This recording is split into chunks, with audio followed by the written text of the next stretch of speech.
So, Monday is finally here, guys. And as expected, Rom decided to drop a ton of things at the same time again. We got a brand new dungeon, new progression systems to boost our characters, the return of the Uncle from Another World collab, and honestly, that offhand PvP card is actually pretty solid. And of course, the last thing everybody has been waiting for, the resource boxes. Now the problem is, there's just way too many things happening together. And unless you're secretly a billionaire, most of us don't have unlimited BCC to throw at every single event. So for me personally, I needed to decide which one gives the best long-term value first. That's why my main focus this week is still the Eyes of Soul boxes. This thing is heavily tied to character progression, and since I'm already halfway done with my memory upgrades, I feel like this is the best time to continue pushing it properly. Hopefully after this I can slowly finish the remaining memories in future box rotations without stressing too much. I already talked about the calculations and opening strategy in my previous video, and honestly, the plan didn't really change that much. Usually I like to start aggressively with big openings first, then slow things down by opening one by one to save BCC. That method actually worked pretty well before, but today, I decided to try something slightly different. Instead of going all in at the start, I opened boxes 10 by 10 consistently.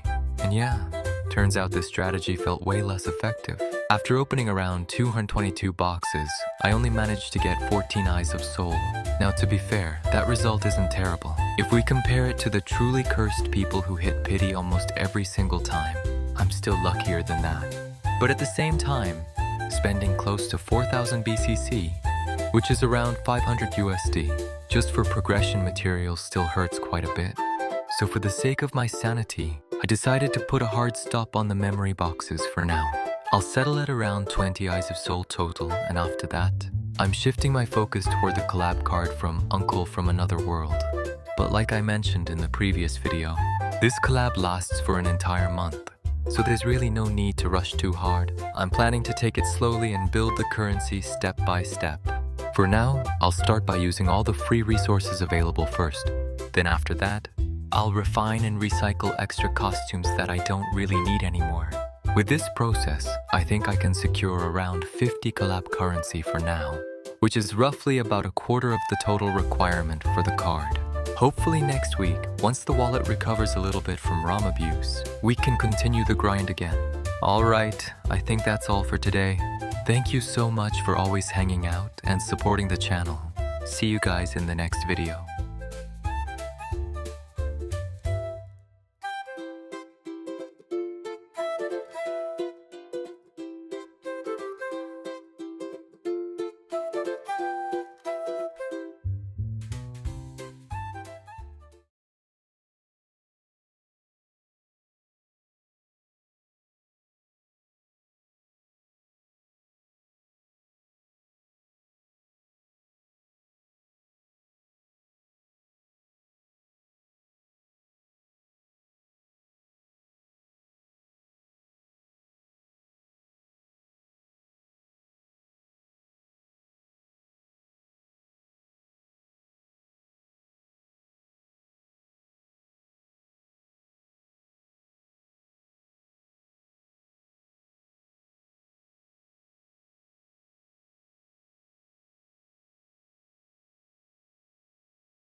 Alright guys, back again with our weekly thoughts video. And honestly, tomorrow morning update is actually pretty packed. We're getting Inheritance Skill 2.0, new Bragg's Laboratory Dungeon, new resource boxes, collab progression, and of course, another wave of BCC spending. So before everybody starts panic buying tomorrow morning, I kinda wanna share my own strategy first. Maybe this can become small guideline for you guys too. So first of all, for me personally, I'll focus on things that give steady progression. Not flashy progression, not RNG gambling progression, but the type of upgrade that permanently improves your account little by little. The thing that immediately caught my attention is Eyes of Soul box. This one is really important because once you start unlocking more memory progression, the boost is huge. Doesn't matter whether you are, everybody benefits from it. The system is one of those progression systems where the earlier you build it, the better your account scaling becomes later on. Right now I already unlocked around 6 memories, and my personal target this time is probably around 20-30 Eyes of Soul. If RNG blessings still exist for me, so can unlock around 3 more memories, then slowly finish the rest in future rerun boxes if the event comes back again. Then after that, my next focus will immediately switch toward the collab card. That offhand card is actually really good, especially for PvP players. Damage increase, penetration increase, good deposit bonus too, very solid card. And from rough calculation, it probably needs around 220 plus collab currency to secure. The collab event lasts almost 1 month, so there's still plenty of time. No need to rush day 1 like madman. My own strategy probably.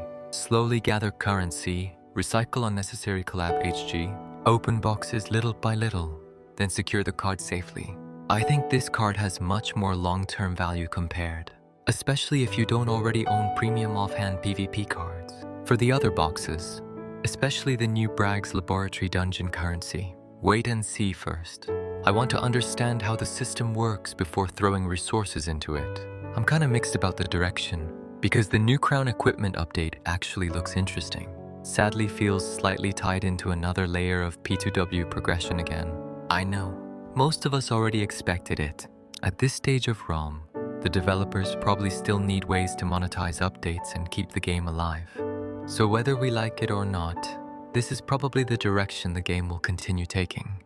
That's probably my little 2 cents regarding tomorrow's update. Overall, I still think there's a lot of exciting stuff coming. Inheritance Skill 2.0 looks interesting. Anyway guys, it's getting pretty late already here. Thank you as always for staying tuned and listening to my weekly thoughts.